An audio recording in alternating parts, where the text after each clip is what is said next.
Rated M for M-Balm. This is the M-Balm Effect, your one-stop shop for unfiltered discussions.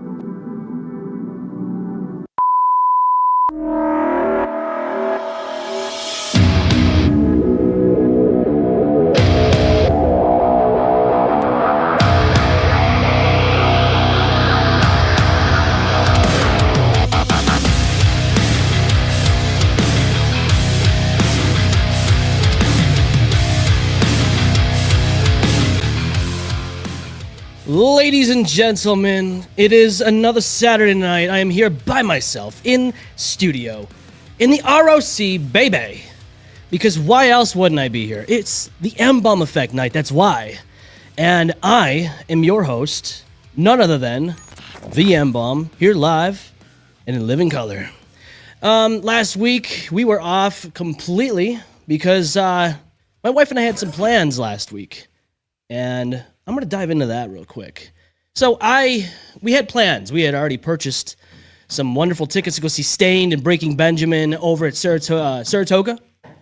And don't mind the banging. My wife's doing some work. She's the handy woman in the household, of course, because who else is going to be up there doing this while I'm down here doing this?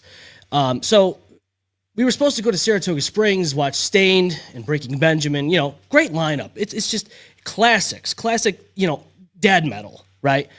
And I thought my allergies were kicking up last weekend. It was like Sunday after the show, and then that following week, it just went downhill from there. Between having fever dreams of skyscrapers in Rochester falling down, collapsing like the Twin Towers in 9/11, and Bausch and Lomb was one of the towers. Xerox was one of the towers that went down in my dream. I don't know what that dream is supposed to be about. I don't know why I would have such weird dreams when I'm sick, but that is the kind of dreams I have when I'm sick. It makes no sense, and it's just one of those things that make you wonder why. Why does it happen? I'm sick. I don't feel good. Thursday night was probably the worst of it. And I know I went to urgent care, got all this wonderful, testing done. They did not test me for COVID. They did not test me for the flu because it's late May, and nobody in the right mind would even believe that those things would even exist in the middle of May. But they did none of that. And they took my temperature. It was a average 98 degrees, 98.3 to be exact, if you care enough. And that night, it got progressively worse. Now, mind you, Friday was the show, the night of the show. We were supposed to go Friday, go to Saratoga Springs, go to the show, check into the bed and breakfast that we already paid for, all of it. And Friday rolls around. Our son wasn't feeling too great either. So it was kind of hard to not only go myself, but now we had to worry about who was going to watch Harrison, which nobody was able to because he was sick, and we didn't want to put that in anyone's household. So, I told Kat, I honestly, if it was up to me, I would just suffer through it. We would just be standing out in the middle of the rain outside watching this dad metal go on that we fucking love, and we just didn't go. So, needless to say, approximately $400 to $500 down the drain just to spend time home and do absolutely nothing. It was fun, burning up. It was a respiratory infection because at one point I thought I was losing my taste and smell, which, not for nothing. I guess this stuff happens when you have a respiratory infection. I took a COVID test at home, tested negative, and it was fine. So needless to say, we blew money just for me to lay on a couch and burn up. And I feel bad about it, trust me. Now I got to make it up. I got to make it up to her because this is something we were looking forward to for months. We had this plan for months. Unfortunately, that just didn't happen. Now, as for somebody out there that may or may not have done that, I would like to know, have you paid for a trip that unfortunately you weren't able to go to? Down in the comments down below in the chat, just comment down below. Have you spent money on tickets somewhere and then something came up and you're shit out of luck? This isn't my first rodeo, by the way. There was another time where I was supposed to see Excision back in like, I think 2013, 2014. And that show was actually in Syracuse. Needless to say, I got screwed, and that one was because of work. They had me stay later than I anticipated. Now, I told them this weeks in advance, hey, look, we got tickets. I already purchased them, and they're like, oh, yeah, everything's good. And then something came up, and they're like, oh, no. We need more things to be driven out to, we didn't have enough people. It's like, okay, but I told you weeks in advance. So again, this isn't the first time I've spent money, and it got me nowhere. It sucks. We wanted to go, and to be honest with you, we haven't had a good trip since probably 2017, and that's the year we got together. So think about that for a little bit. We're 2025. We haven't actually, and now 2017 we drove down to Florida and we went to Disney. It was fun. It was fun, but that was years ago. And don't get me wrong, COVID came around. That screwed us out of a lot of opportunities to go places, and it sucks. COVID is one of those things that screwed everything up, but we are past that now. And everyone and their brother's going on cruises and all this other crazy stuff. And it sucks because we work a lot. And between my wife and I, we're always working. And I think it's time for us to be able to enjoy the fruits of our labor, don't you think? We haven't even had a honeymoon, okay? We got married in 2019, and never once were we able to go anywhere for that. Now, that sucks. It sucks. Now, I'm not complaining as in, we can't ever do it, but it's just, plans, when you plan things out. And this is one of those things where I don't like to plan things out, because then this happens, and then you're screwed, and then you're out of money, and then you're like, well, now I'm bummed. So it sucks bad enough when you have something planned and it's free or whatever the case may be. Like, oh, let's go to a restaurant, we'll go Friday night, and then something like this happens. You didn't pay for that. That experience you didn't pay for. It's just something you already pre-planned, and it wasn't going to cost you a dime unless you bought the food or whatever the case may be. But we purchased this stuff, and it sucked. It really does. It sucks. The Wheels of Life says the job screwed us all. Yeah, it was unfortunate. I will say that. It was unfortunate. It was one of those things where I was like, dude, and I told her, I said, if it wasn't for Harrison being sick, which he feels better. He's got a little runny nose and whatnot now. But what I'm saying is, I would have suffered through it. We paid for it. Granted, you might go outside in the cold and the rain, because we in New York State, we love rain here. We love it so much, we cannot get enough of God just spraying all over us from the sky here in New York State. So I would have just stuck it out. I would have suffered through it, put the poncho on, called it a day, listened to some Breaking Benjamin, some Stained, and went back home probably with pneumonia. No big deal. I would have stuck it out. It's okay. It's okay. As long as the wife's happy, right? I would have been happy too. Don't worry. I would have loved to have seen that show, and maybe in the near future we can go see those bands perform. Cheese Gaming says, I bought tickets to a concert in Buffalo several years ago and accidentally locked myself out of my dad's house with the tickets inside and couldn't go. Dude, that's...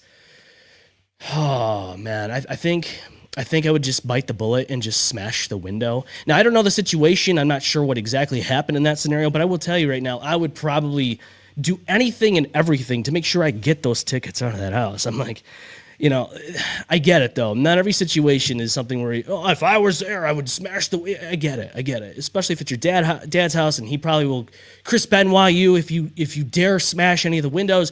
And then, that would be a whole news story, and nobody wants that. You just want to go to a show. You want to enjoy yourself and drink from your M-Balm Effect cup, a favorite beverage of your own choosing, which, by the way, you can get one of these cups if you like at the mbalmeffect.com.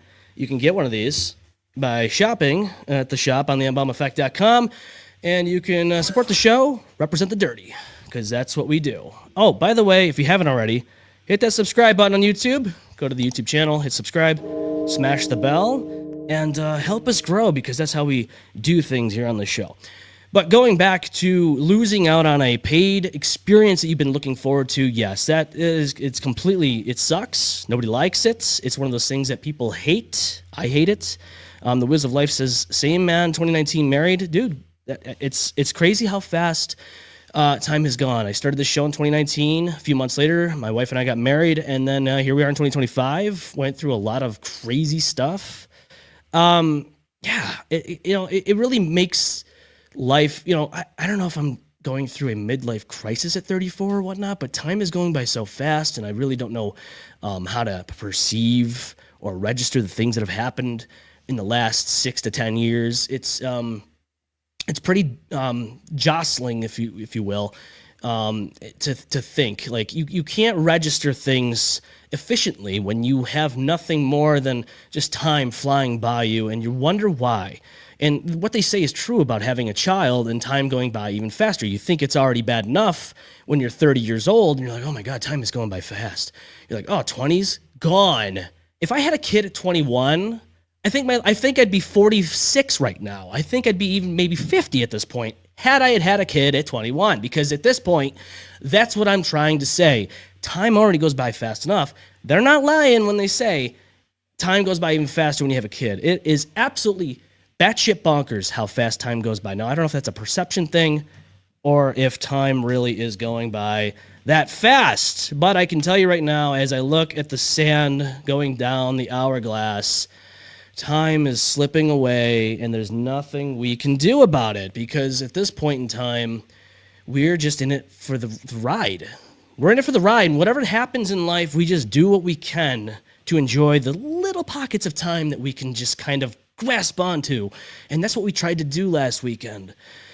And it sucks that we couldn't do it. I guess the good news is that I can taste and smell things again. I'll tell you what, congestion and all that, it sucks. And look, I have allergies, but at the end of the day, I got the stranglehold of the respiratory infection, and it screwed us out of a lot of money and a lot of good times. The Wizard of Life says, my best friend pushed me into taking the jab, since I was traveling overseas. Yeah, look, I'm going to be honest with you. I know we've talked about this during that time, and YouTube had a fit. They threw a fit because we were talking and mentioning about this, we'll call it chemical X. And, the co-host I had on the time and we all got into it, and, opinions and all that stuff. And YouTube kind of grabbed us by the throat, me per se, because I'm the one that runs the channel. And they grabbed me by the throat, slapped my wrist, and told me never to do it again. The warning is now off the YouTube studio channel thing. Thank God for that, right? I had to take a little, it was almost like, going through a seminar. They have a video, it's almost like a brainwashing thing, and then you can get your little strike warning thing off your channel, which that's what I did. I did it. Annalise says, happy wife, happy life. I say happy spouse, happy house. It's got to be cut down the middle, equal. It's a team effort.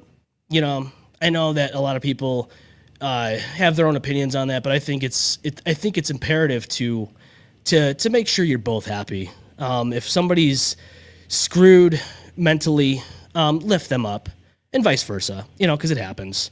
And Wheels says, 2020 February, I went back home to visit my family, and I got stuck there during the lockdown. I wasn't able to see my wife for 18 months. That's a long time, dude. I don't know if I could. It's bad enough.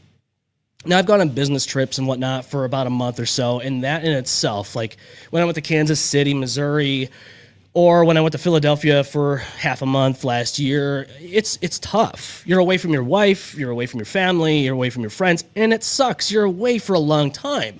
And at that point, you're just like, you feel isolated. And more so than just normal isolation, because, I'm on the road a lot, and I drive in the company car or whatever, driving around. And sometimes I'm in the car for about an hour and a half, 2 hours, just from one stop to the other. I can tell you right now, though, being in another state, specifically Kansas City, that was the first experience that I had in my entire life at the age of 31, going on a plane, flying out to the Midwest, somewhere I've never been in my life entirely, just by myself. First time in my life I've ever done that, and it was quite an experience. I'm going to be honest with you. It was quite the experience, and it's something that I will say. Granted, the trip was paid for by the company I was trying to, I was starting on this company, and I've told the story before. It panned out to be something I did not expect. It was something that was completely immoral. I wasn't going to do it. It was going to be something that I couldn't sleep well enough at night as it is. I wouldn't be able to sleep at all knowing what was going on in this place and the things that I'd have to do in order to make a living there. And I wasn't going to do that. So when I flew back to Rochester, New York, I said, no. Plus, they lied about a lot of things. And I think I've dived into that more than enough times. You can check that out. But, you know, it's just, at the end of the day, I would suggest going somewhere by yourself, traveling if you can, and being self-sufficient in the aspect of, oh shit, I'm in the middle of nowhere that I've never been before, and you do this by yourself. Granted, it is isolating, and it's one of those things where, especially if you're single, it is a lot easier to get away with this and not feel as bad. But if you're someone like me who's married and has a kid, a little hard. Granted, though, if it's a work thing, then I'd have no choice, and I'd have to go, and you just have to deal with it. But you know, talking about relationships and all that stuff, you know, the experts are always out there talking about all kinds of different stuff. And, you know, the experts are out there saying how you can save your relationship or your marriage and all that good stuff. And to be quite honest with you, there's a lot of different things out there that people will say that you should do when it comes to saving your marriage. Now, I don't know about you, but if you're happy in your marriage, but you feel like there's improvements that are needed, that's where the teamwork comes in, and you have those conversations. You sit there and you say, hey, look, this is the things I would like to work on more, and you will be better off doing that than staying silent. Now, I know it's easier than said and done. I have not always been the most, I guess you could say, open. Look, communication's key, right? I've always said this.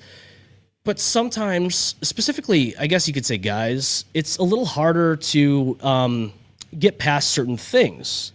Because at the end of the day, it's like, you know, you think about what could go wrong in the conversation. I have now come across something that I don't know if this is something that I would like to talk to more people. If you want to call into the show, feel free to call into the show, 855-622-5619. Let's have a chat about it. Because I have found out that experts are saying you are able to now schedule, you should be scheduling your sex life, so to speak, when it comes to your relationships and marriage and all that stuff. I don't know how I feel about that. And I'm going to tell you right now, I don't know if that's a good idea or if it's a bad idea. I don't know. Haven't tried it. I can tell you right now, though, that if you have a hectic life where you are working 40, 50, 60 hours, you're both working very long hours, and you get home, and sometimes you look at each other and you're like, you know what? I'm very tired. Listen, it's true. It's just reality. It's real.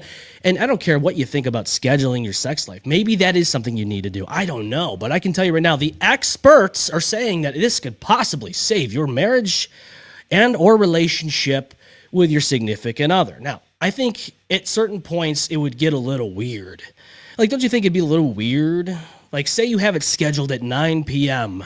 and your wife or your husband or whatever is putting the kid down for bed, and the kid's just not having it. Do you just let the kid scream and say, fuck it, it's time to fuck. Honey, get over here. Let's get out of that room, get in this room, get in the bed, and let's do this thing. We have it scheduled. I have a fucking phone call in a half an hour at 10 p.m. My work's trying to call me in.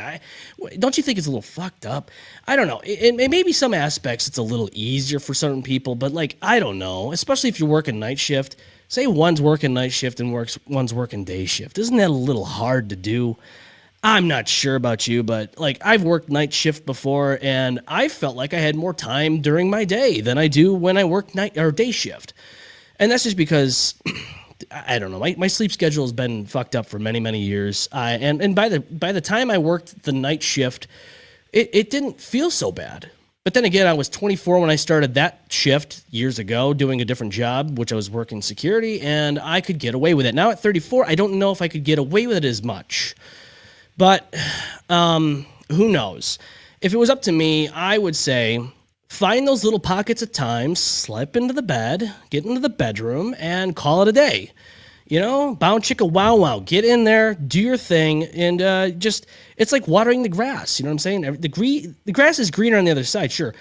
But why don't you water your own grass and make sure that, you know, your grass is greener on that side that you're already on? So get into the bedroom and fix your relationship in a way that may just well work for you and your spouse or your significant other, whatever you want to call it.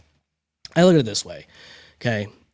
If you're scheduling things and you're like, oh, I don't like this because it's not spontaneous, it's not spur of the moment, then maybe you dial it a little bit. You know what I'm saying? Play with the dial a little bit on the timing, okay? Play with it like a chocolate nipple, okay? Do what you got to do, okay? Just, all I'm going to say is this. Somebody who's been married now for as long as I've been pretty much doing this show, relationships are going to have their ups and downs, okay? I don't care who you are, what you're doing. That's just the fact of the matter of it, okay? That's just how it is. And if you want to sit there and you want to complain that things aren't what they used to, sit down, be open. It's not going to be the easiest thing in the world, okay? And look, some people, unfortunately, they go through life like I am right now, spilling my coffee, and you wonder to yourself, how did I get here? Well, I can tell you right now, if you don't change certain aspects of your life, like maybe I should hold this coffee cup in this hand instead of this hand. I don't know. I'm trying to get used to this. It's a little bit of a different setup right now. But I will tell you this. Adapt. You're going to change as human beings as you go through this adventure, this journey together. That's why a lot of high school sweethearts don't make it. And my last relationship was that. And we grew to be different people. It's just how it is. Now, I've noticed, like, when I turned 30, definitely a lot different than I was in my 20s, okay? You start thinking about things differently. You start thinking differently about certain, topics, subjects. You start getting different opinions on certain things because if you're open-minded and you talk to different people or you read different things, you may just be doing what you're supposed to do and grow as a human being. I mean, that's just normal. It's natural. When it comes to relationships, you should be open to, okay, well, maybe the significant other wants to try something new, okay? Maybe she wants you to toss the salad a little bit. I don't know, okay? I'm not saying this is your specific thing. I'm not saying it's my specific thing. All I'm saying is maybe they want to do something different. You got to be a little open-minded, okay? Don't be an asshole and say, no, yuck, that's disgusting. Talk about it. Think about it. I'm not perfect. I'm not any fucking relationship expert or anything like that. What I'm saying is somebody who's been in a relationship, has been married now for 6 years. I'm going to be 6 years this August. I can tell you right now, if there's things in the relationship that you want to talk about, best to sit down and talk about them. And I don't know about y'all, but I would much rather save what I have and enjoy the things that I have as a whole. You know what I'm saying? Look, I get it. There's people out there that would like to try different things with different people. That's just not me. And at that point, you should probably already know that going into these things and probably should think to yourself, maybe I'm not right for a long-term relationship or marriage. I don't know. Everyone has their own boat that they like to float with. You know what I'm saying? That's just not me. I would much rather have that companionship and work on the things that we got going on. So the Wheels of Life says, my wife had postpartum depression. She was moody, angry, and didn't want me to touch her for like 18 months too. Divorce, close call at that time too. Yeah, I mean, look, we got to be honest with ourselves. Postpartum depression is a thing. And, some women go through it more than others. Others exhibit different symptoms of it than others. The fact of the matter is, be there for them. And I'm not saying it's going to be the easiest walk, okay? It's never the easiest walk. Having a kid does change a lot of different aspects of your relationship, and I'm not going to sit here and say it doesn't. It does. It does. It just does. It's just the way it is. And if you go on understanding your significant other, who just popped this kid out of her gaper, so to speak, you got to understand this is not the easiest process for them to go through, and it shouldn't be something where you're just like, I'm just going to sit down and watch some Family Guy, smoke cigars, and drink some whiskey and call it a day. You got to be there, okay? It's part of being not only a parent, but just being a dad, okay? You got to be there and also being, there for your significant other, whether you're your boyfriend, a husband, or girlfriend, whatever. Doesn't matter. All I'm saying is just have some decency and just try to help out as much as you can. I know it's not easy. Look, I get it. Not everyone's going to have the easiest times. But at the end of the day, look, we're all human beings. We go through some shit, and I think we're all going through something right now in the world that we live in, and that's just the way it is. It is the way it is. I know some crazy things have happened this week, and I want to dive into some of that. So, yeah, let's get into it. Ready? Are you sure? Let's just dive into this one. All Post Bulletin. All Post Bulletin. Well, I can tell you right now, social media is always popping off, and not for nothing, but it gets nuts. It gets nuts out there. I'm not going to lie. It gets absolutely batshit bonkers. And I don't know about you, but I used to drive trucks. And this one hit a little close to home. Okay, so this right here is about a Penske truck that, I don't know if you saw the video or not, but it exploded. And this person on Facebook posted it, Marissa Sulek. She says, this is a video of a Penske box truck exploding in Addison, Illinois this morning on Wooddale Road. Now, this is a few days ago now. The fire department says 4 homes were damaged and one was left uninhabitable. They say one of the walls of the box truck hit the front-facing wall of the home, pushing it 2 to 4 feet inward. Debris spilled out for 1 to 2 blocks, including clothes and furniture. The homeowners were inside at the time, but are not hurt, according to the fire officials. Officials say the driver of the truck was seen walking around the truck when responders arrived. They say the cause was a propane tank leak. I'm going to get into that a little bit in just a moment here. They say the cause was a propane tank leak. Officials say the driver was taken to the hospital with thankfully non-life-threatening injuries. I'm going to be honest with you. I've driven propane tanks before, and I don't know why no, I get it. They think this is the most efficient way to fuel a vehicle, which it may or may not be. I don't know. Depending upon which, we got to be green, blah, blah, blah. It doesn't matter. This is one of the most dangerous things you could do is get behind a wheel with a truck that's fueled with a propane system. I don't know if this is probably the best thing in the world, but I can tell you right now, I have video footage of this thing if you didn't see it. So let's dive into it. Let's dive into this bad boy. Because this whole thing here, it's nuts. Yeah, there you go.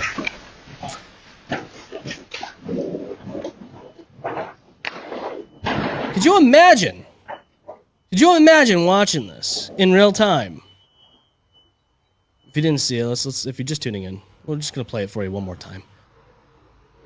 At that point right there, this is, easily one of the worst things you could go through.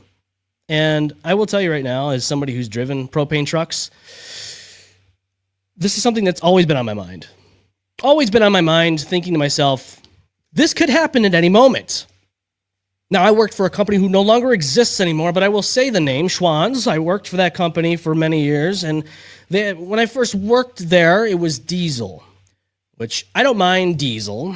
It gets a little smelly once in a while when it gets on your hands and you're fueling the trucks and all that, but in order to fuel propane, you have to be cleared. You have to have, you got to go through, you got to have the proper, whatever the case may be. You have to have the gloves, the goggles and all that. We never filled those trucks. Somebody would come in the morning at 3:30 in the morning, fill those trucks full of propane. Sometimes they'd forget. Like the first night I worked by myself at that job, I was going home at like 8:30 at night on the thruway on I-90, and because somebody forgot to fill the propane, because I couldn't do it myself, I had to depend on somebody else to do this, I broke down. Well, I ran out of fuel on I-90. Perfect spot, by the way, in the middle of like December, January. I think it was January at this point. So snow was coming down, not too bad, but it was enough, and it was cold out, and you couldn't turn the truck on. So needless to say, mind you, I would start the day at that point in time. We would go out at 11 and get done at 8. Now, it was 8:30 at night. I didn't get home until about midnight that night because nobody got me until then, okay? The tow truck got there like hours after the fact. This is what I don't like. This is what I don't like about propane. especially if you're somebody who drives a truck and can't even fill it yourself. But the point is, this company would tout safety and have us drive ticking time bombs. And I don't think this is the smartest. I don't know what the case may be in this particular case. I don't know what happened. I know that there was a leak, but this truck doesn't look to be like a very old truck. It looks to be, moderately okay. Like, I mean, look at it. It doesn't look like it's like the worst thing in the world. It looks like a regular box truck. And then one day it just went. Yeah, I don't know how I feel about that. I can tell you right now, that is one of the scariest things. And there was guys smoking cigarettes in their propane tank truck. And I'm like, what are you doing? Like, why would you even do that? Why would you even light up anything? I'm going to be honest with you. That was, I've driven, I wouldn't say driven. I rode with guys who would light up in the truck, and I'd say, what are you doing? Oh, I do this all the time. I don't care. Don't do it when I'm in the truck. I don't give a shit if you get in trouble for it. Whatever. That's on you, homie. But I don't want to blow up. I don't want to be like this Penske box truck. Now, I feel bad for not only the driver, because this is traumatic. It's going to be a thing that he's going to get behind the wheel now every single time and wonder to himself, am I going to explode today? I always had that in the back of my mind. It could happen. It could happen. One day you could just be, delivering smiles like the truck used to say at Schwann's, deliver smiles, and pretend this is the Schwann truck. It could have been me. It could have been me. It could have been. Maybe should have been. I don't know, but it could have been. And it's unfortunate. Annalise, I saw that you called. Please call back again. I'd like to talk to you. But this is scary. This is scary. That's what I'm saying. This is the world we live in. If it was me and I was a company and we had a choice to do this, and I would say no, absolutely not. Propane tank, it's like a ticking time bomb. And as far as I'm concerned, this is something that I look at and I go, you know what? I don't think this is the smartest idea in the world. It's just not. So I guess you could say and I get it. Everyone's all about the green thing. Stick with what we know. And let's not explode on the road. I mean, I feel bad for the homeowners, too. You got 4 houses that were absolutely annihilated. Absolutely annihilated. And there's nothing you can do about it. And that's just the way it goes. As a homeowner, that is another scary thing to think about. And, yeah, granted, I don't live on a heavily trafficked place. Sorry, Annalise, I'm trying to get you on here. Are you there?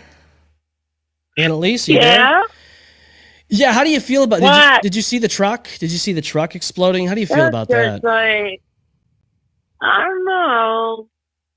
At least nobody was hurt, I hope. Yeah, they said he was non-life-threatening injuries. And as far as I'm concerned, he probably was a little shooken up and hurt a little bit. I mean, who doesn't get hurt in an explosion like that? Sheila, don't worry. I understand. Your phone died.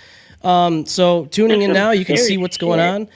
But Annalise, how are you? I mean, seriously, let's think about it. Let's think about it. Would you get into a truck that's propane fueled? No. No? I have done it. This ain't no king of the hill.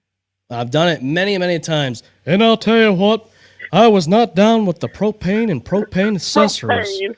The truck said, catch me outside, and then it did. Literally. How about that?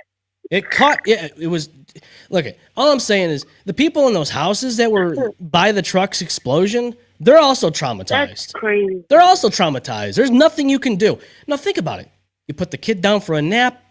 You think you're going to have yourself a little scheduled bound chicka wah, and then a fucking truck just explodes outside. You know what I'm saying, Annalise? Now your whole schedule's fucked up. There's no sex for you that day, and you have to wait another week for it to come through because the following week, oh shit, now you have a doctor's appointment. It's 2:30 in the afternoon.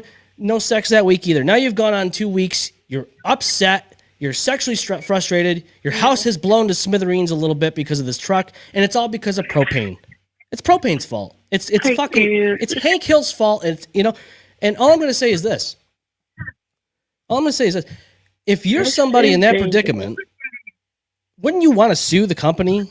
Wouldn't you want to sue them? Say, hey, look, we didn't get to have this scheduled fuck session because your person that came through for a delivery just blew my fucking house apart. I'm suing your ass. This is sad.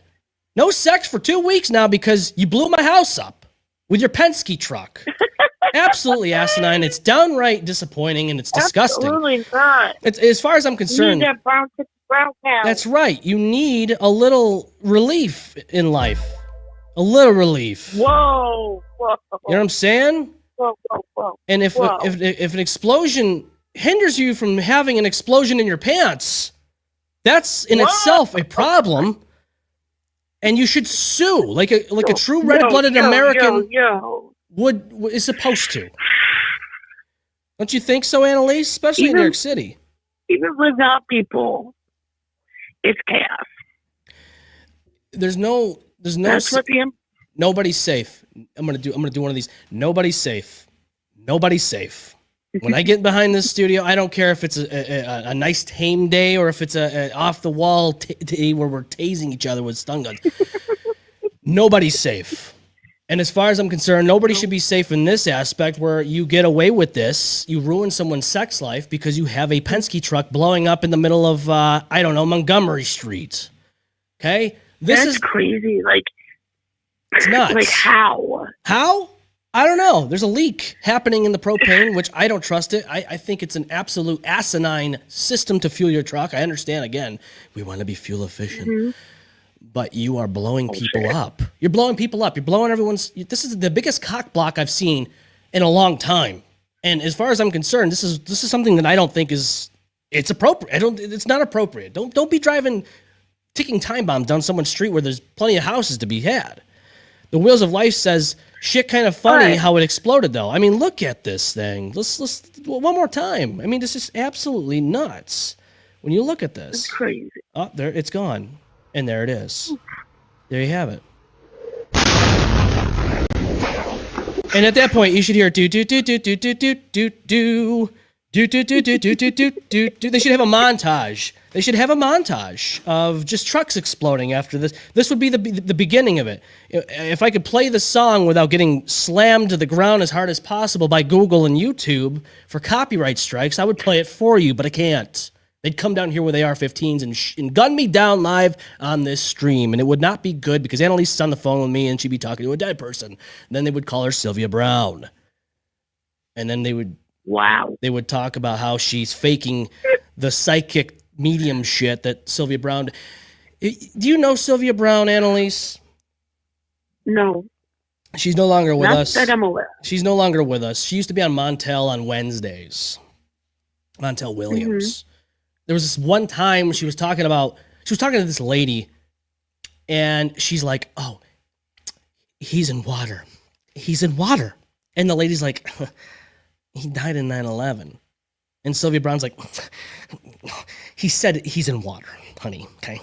He's in water. Maybe it was a sprinkler system. Maybe he got trapped somewhere in a little pocket of rubble, and the sprinkler system was still going on, and maybe he drowned in the rubble of 9/11. I don't know. It could happen. Chances of it happening are probably slim to none, but Sylvia Brown was a psychic, and she knew better than everyone else. She knew better than Hulk Hogan, for Christ's sakes, okay? This lady knew the best out of everyone in the world because she was a psychic medium. So, in other words, basically what I'm trying to say is, if that does happen, Annalise, you will be the new Sylvia Brown, okay? If it does happen. Oh, boy. If Google comes down here right now and makes a Hamas execution video with me as the victim, you will be talking to me in real time as I pass on to the next level, so to speak. So that'll be all right, okay? That's the deal you and I just made. Verbal contract. Shake, shake, shake. Fuck. The Wheels says, have you seen the full dash cam of that guy who drove through the parade in 2023, Sidney Meckham? You should watch it, man. It's hilarious. No, I have not seen that one. I guess there was one that happened in England this past week. There was somebody some madman that drove into a parade of people. And, this brings me back to what I always say. You can ban the guns. You can ban the knives. But one way or another, human beings as a whole have this killer instinct inside of them that they will find out any different tool in their any grasp that they can get on. If they can get behind a wheel and do some mass killing, then they're going to do that. and it's just unfortunate. Don't you think it's unfortunate, Annalise? I mean, in New York City, you've had a lot of different things happen in there, right? Yeah.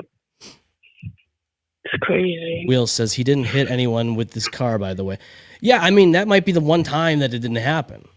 But there was another one that happened a couple of years ago with a Christmas parade. Wasn't there a guy who drove through a Christmas parade years ago in another state somewhere, and he killed multiple people? I think this is the same guy that stabbed his girlfriend or whatever. I don't know. I thought it was kind of funny when I saw that one of the news sources claimed that a car did this. I was like, oh, yeah, the car. Self-driving Tesla probably, because Elon Musk is big on those. Yeah, it was the car's fault. It wasn't the guy. Of course not. It was never the person's fault. Never the person's fault. No, of course not. But, I got to be honest with you, Annalise. The world's nuts, but so am I. But I'm just crazy in my own little way, okay? I don't go out. I might be the only white guy in the country that likes to shoot barns and not Walmarts, okay? Because I like to get my camera out and take snapshots of beautiful pictures instead of going in with AR-15s and doing mass horrific things. I might be the only white guy in the country that likes to do that instead of that. That's just my own little crazy, perception of things. You crazy. I'm a little crazy, you know what I'm saying? Will says, you want to get nuts? I'm always nuts. You gotta be a little crazy, dude. Well, I gotta be a little crazy to do this show by myself, okay? But I am a little crazy. It's not the first time. It's probably my second time doing this. I will say, the show will go on. The show has to go on. I in the past, I've canceled, and I've canceled. But I'm kind of done with that. If I planned something out. Dying. Well, I mean, that almost happened in December. That could have happened. I mean, I didn't have a choice. I had to go in the emergency room and do all that fun shit, and I was there for a good while. But needless to say, I'm here, and we're doing the damn thing. Clear power. The Wheels says the kids call it crashing out. Yeah, I noticed this. This is the new thing, crashing out. I've crashed out multiple times in my life, but never once did I crash out at a mall or a movie theater in Aurora, Colorado, or anything like that. Oh no. Look, I'm not perfect. I crash out once in a while. Sometimes I lose my shit. I'm human, okay? And if anybody out there wants to sit there and say they've never crashed out, they've never fucking had a fit in their entire life, that they're perfect and they're fucking always on board mentally, then they're fucking liars. They're liars. They're liars. And there's nothing you can do about that. That's just who they are. Annalise, I'm sure you've crashed out a few times, right? What?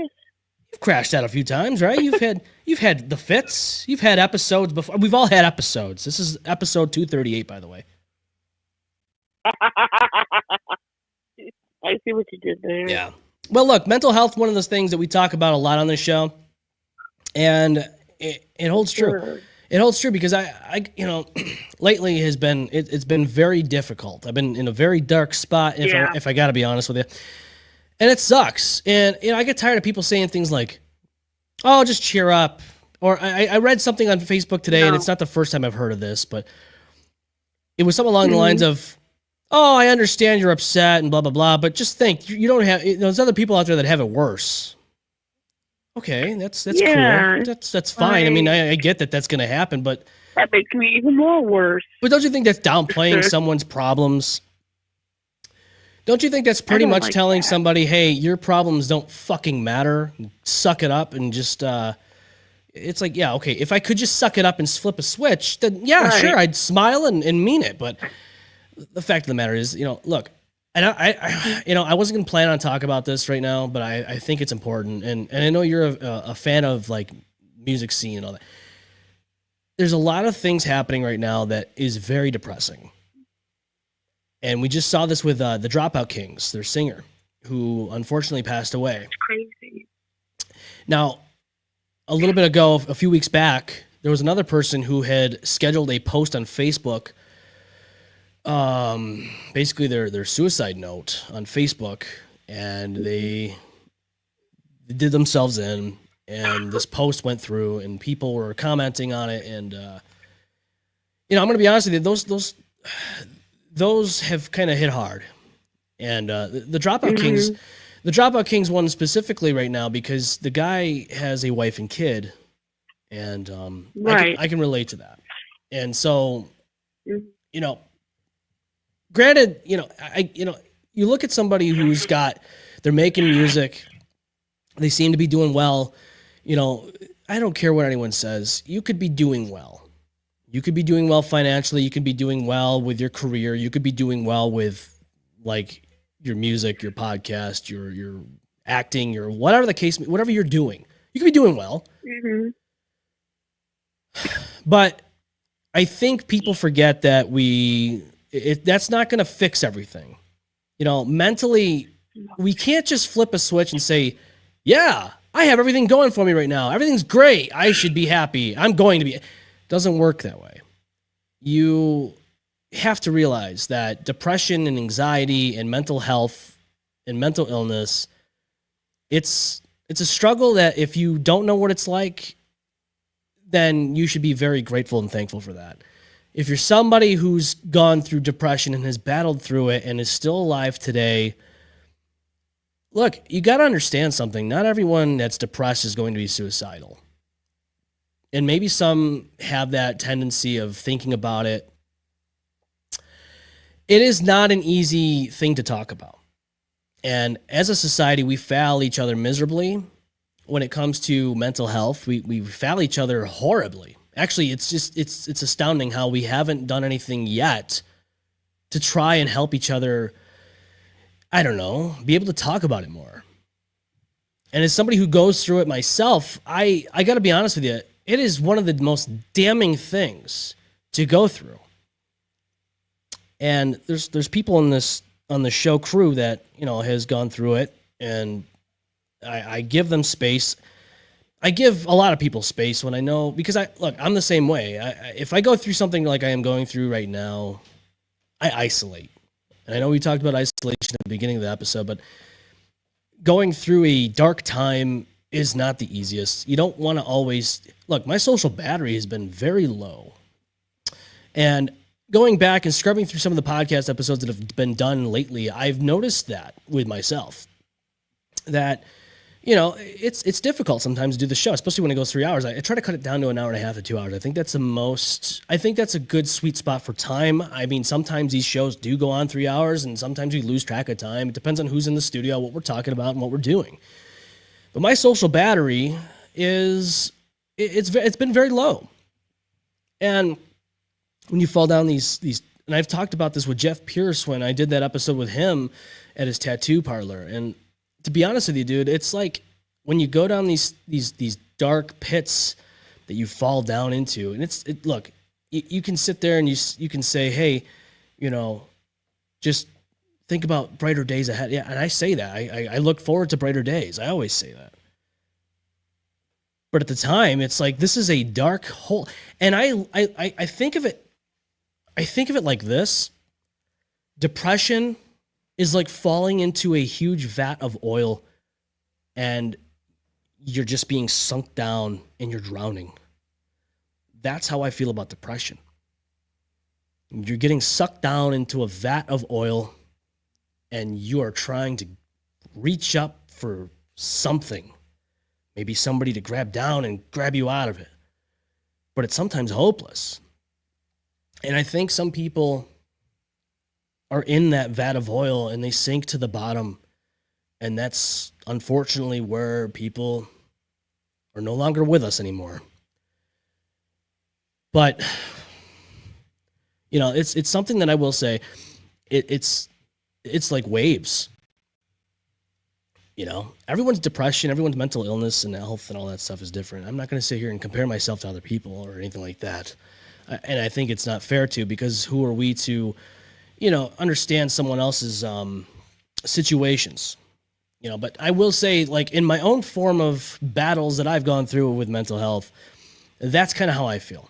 And it's not easy for me to talk about. And I talked about this with Jeff. I go, I've confided in people in the past before, in my early 20s, my teens and all that stuff. And then basically what you say to them, it either gets spread around or it gets used against you, and then you just shut yourself down. You go, fuck it, I'm just going to bottle this shit up and cope in different ways. And I think that's the problem.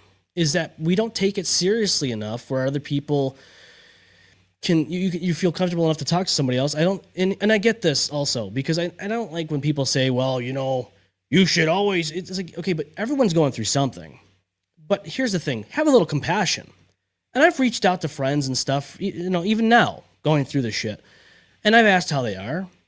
And, I'm not a big social guy. It's always been a hard thing. I've gone through social anxiety a lot of my life. And this is one of those things that helped me get through that, is being behind this microphone and camera. And then for somebody who's never done this before, probably would have the hardest time if they were me. And that's because I've gotten used to it over the time. I've programmed myself to feel a little bit more comfortable being in front of a camera and on a microphone and all that stuff. This is one of the most difficult things for me to do, is a show by myself. Not easy. I like to have the back and forth. I do. I love it. It's great. So when I do an episode like this, it's more or less just like an inner monologue to a degree. But I get to chat with you on the chat. You get to call in, and that's a fun part for me too.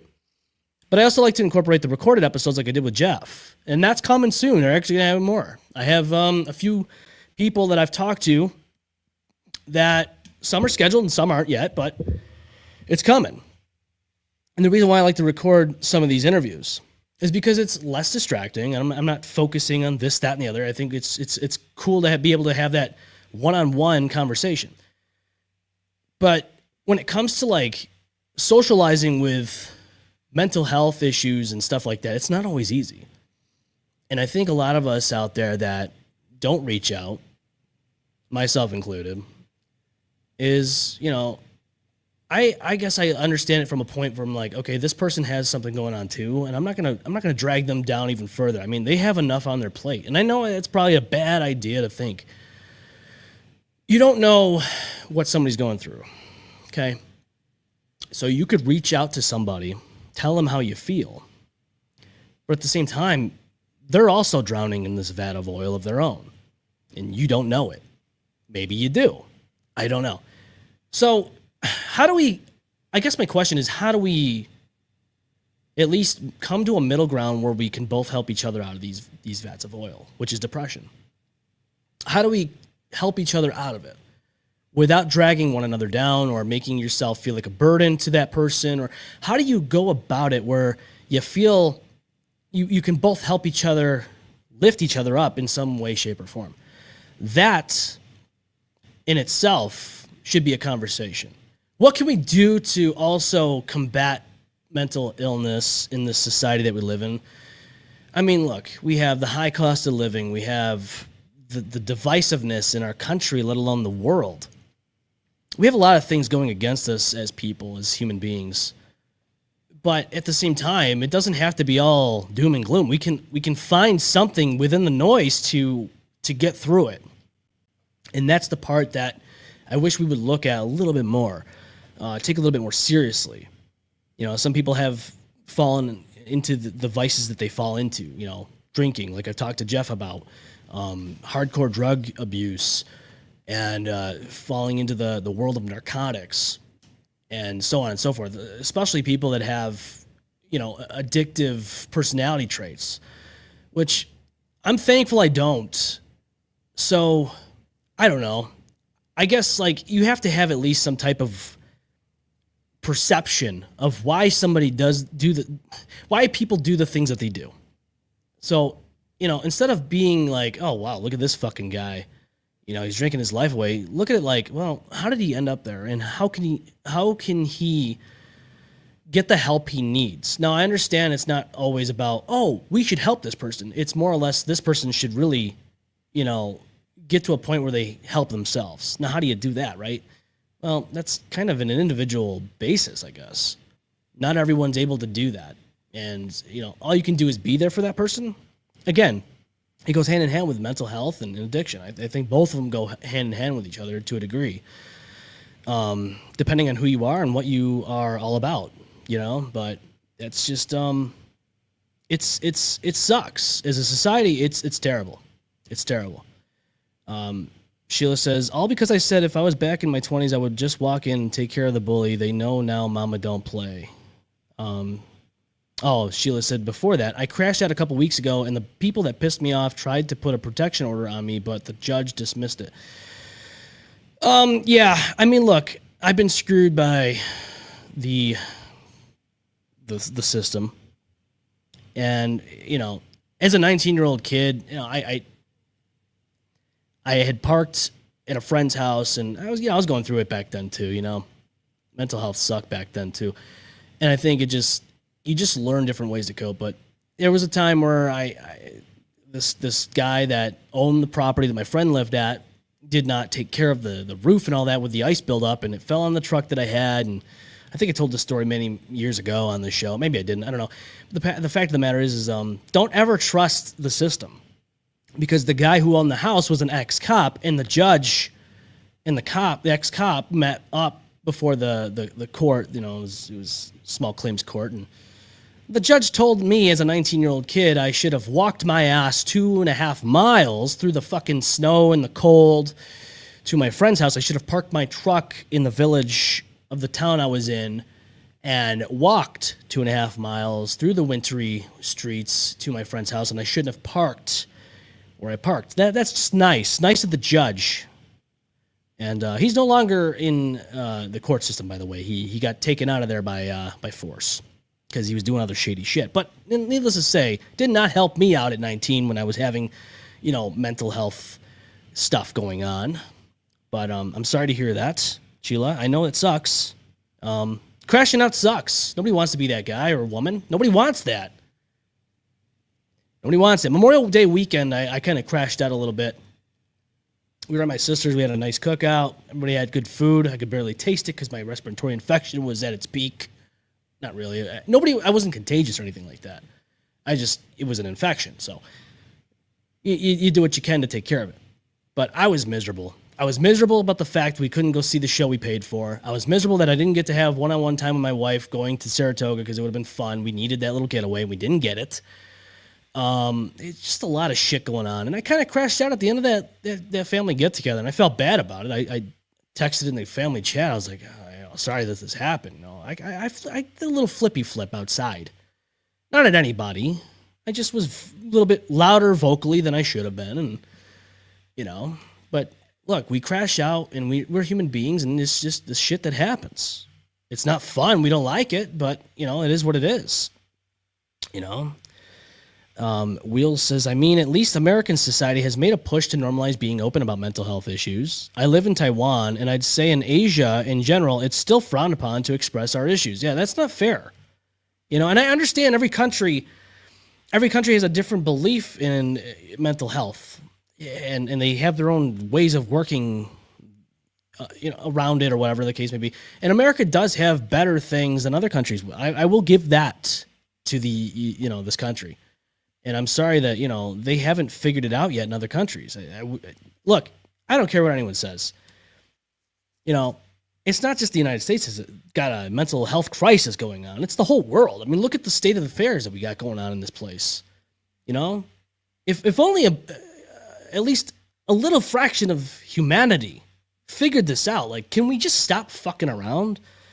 But again, we have people that just have way too much money, way too much power, and they can just, on a snap of a finger, just tell you to go fuck yourself. And now you have to live with that. And it sucks. It sucks. I will say this, though. I've been watching this guy on YouTube who I guess is like Los Angeles, California. Nope, not Dan Silly, by the way. I wasn't trying to get at Dan Silly. He's a shit! Yeah, Dan Silly, our friend of the show. No, this guy... there's like a Scientology place in Los Angeles, and there's like all these characters that try to go outside, and they try to. Now, I want to talk about Scientology. I'm not going to talk about it today. I will say this though about Scientology is what I've come to learn is they don't believe in mental health. They don't believe in it. So if you're part of Scientology and you're depressed, doesn't exist to them. It doesn't exist. They look at you like you're fucking nuts. So. Just think about that for a moment. Now, I will dive into Scientology another time, hopefully when the other co-hosts are here, but I've been diving down some dark rabbit holes lately, and Scientology is one of them. I never understood Scientology as a whole. I always looked at it like, okay, it's a religion, or whatever the case may be. And as far as I'm concerned, it's one of those things where I would never fall for it. But for the people that do believe in it and have fallen for it, you have to have at least some type of compassion for them. I don't know. It sucks. But yeah, Scientology, I definitely want to cover that one because that's an interesting topic to get into. Sheila says, it sucks how small town kids act towards a child that didn't grow in that town. Big bullies, and the only one to do something about it was me. Yeah, kids can be vicious. Children can be vicious to each other in school, and I think we've all went through some type of form of bullshit in school like this, where someone's bothering you and you tell somebody, an adult, like you're always told, oh, tell an adult. Nobody does anything. The teachers don't do shit. You have 26-year-old hot chick teachers screwing through 10-year-olds, but you don't have anybody doing anything about people being bullied. Isn't that fucked up? A little fucked up. And I think it only gets worse with technology. I think I've talked about that. I mean, at least back in my day. No, it's just for real though. We had AOL Instant Messenger, we had MSN Messenger. We would go on there, but it was a computer in a specific room in the house.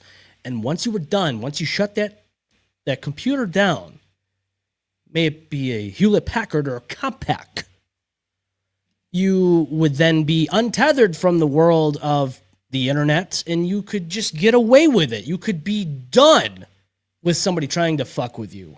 Till the next day at school, then you get pushed down the stairs, shoved in a locker, and maybe have a swirly done to you. But then you would go home, and you could probably get away with not going on a computer and dealing with the nonsense from the AOL Instant Messenger and all that. Now it's like this. Everyone's got your number. They have your Facebook. They can contact you through Messenger, and your phone's on you at all times.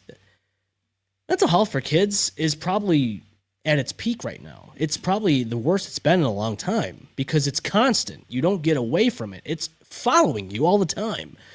And with all the TikToks and all these viral bullshit things that go on in the age of the 2020s, you ask yourself, where did our world go wrong? Look, granted, technology can be great if used in a way that, it makes sense. But at the same time, it is also damning to each and every one of us in our mental health. Look, social media, and even I think now they've admitted Facebook is not about keeping in contact with each other. Now it's just basically, here's an ad, here's something you could buy. Watch this video, but it's about something you can buy. Oh, you want to post this about your day? Fuck you, it gets drowned by this ad. Oh, look at this millionaire celebrity. Look what they're doing right now. They have a new cologne out. Buy the fucking cologne. All we do in America and just in general is consume. We are consumers. And that's all Facebook is consumers. They don't care about you connecting with your aunt that lives in Florida. They care about you buying Beyonce's new cologne that she just came out with, or her perfume, or whatever the fucking case may be. They don't care about you having contact with your friends from the 1990s. They don't care about all that shit. All they care about is you buying more shit you don't need. More shit that you already have in your house, but apparently they think you need more of. And it sucks because we have come to a point in this world where I'm not even talking about hoarders. I'm talking about people in general, that they just buy shit they don't need, and then they get depressed even more. Again, it goes hand in hand with that, and it sucks. But what are you going to do? I'll tell you what you do. You stop fucking buying the stuff. You stop going on Facebook. I know it's harder. It's easier said than done. I've tried to limit myself a little bit more on Facebook usage. On social media. If I didn't have this show or any photography things that I do, I probably wouldn't have social media. I'm going to be honest with you. That's why I have to take a break.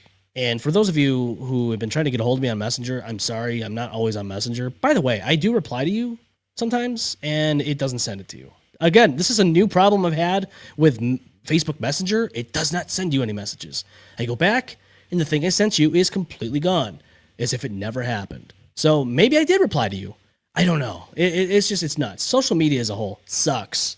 And I would much rather not have to deal with it if I didn't have to. My boy Charlie, Geek Pro Culture, says, yo, I feel you, dude. I'm going to be honest with you, dude. If I didn't have this show, I wouldn't be doing anything on social media. Instagram used to be fun. as a photographer, it used to be fun. It used to be fun because you could just post pictures on there and let people see it, and people would actually see it. You have to play games now in order for anyone to see your goddamn posts. I have to play games in order for you to see the show stuff. I have to play games with the algorithms to show you any type of content that we do on this show. And I don't like it. I am not a fan of it. I hate it. It is an absolute chore. I don't have time for it realistically. I work a full-time job. I have a wife and a son, and you think I'm going to play games on fucking Facebook in order for people to watch the show? It sucks, but I try to do what I can. I refuse to anymore boost posts because what ends up happening is nobody sees it. You're out money, and then they fucking throttle you some more after you don't pay for another boost. They look at you like, sir, please, can I have another? And by doing that, they fucking throttle your shit, and nobody sees anything whatsoever for a very long period of time. Been there, done that. It sucks. And TikTok used to be very easy to get a reach. It's a little better than the other social media platforms. Still, though, they have throttled that too. And now, if you are late to the game like I am, with the show content we put on there, if you were to have gone back to like 2020 during COVID, you would have a better following. And at that point, you would have had the ability to get thousands upon thousands of followers and all this other crazy shit. You know, it's not my fault that 13-year-olds love to twerk on TikTok during COVID. And a lot of people that are disgusting like to watch that shit. But then again, it is an app that's not based in America, so anything goes, I guess. True story. I turned on TikTok one time to upload one of our highlight clips. First video I saw was a cat being cooked alive. But then a highlight clip from an episode that we did at that recent time got taken down because it was offensive. And it really wasn't. Wow, we said the S word, which was sex. Big fucking deal. Annalise, how are you? You're back on the phones. Again. Annalise, you're on TikTok, right? Yeah. I mean, look, I'm going to be honest with you. It sucks. It sucks when you try to do the best you can to get a beautiful following.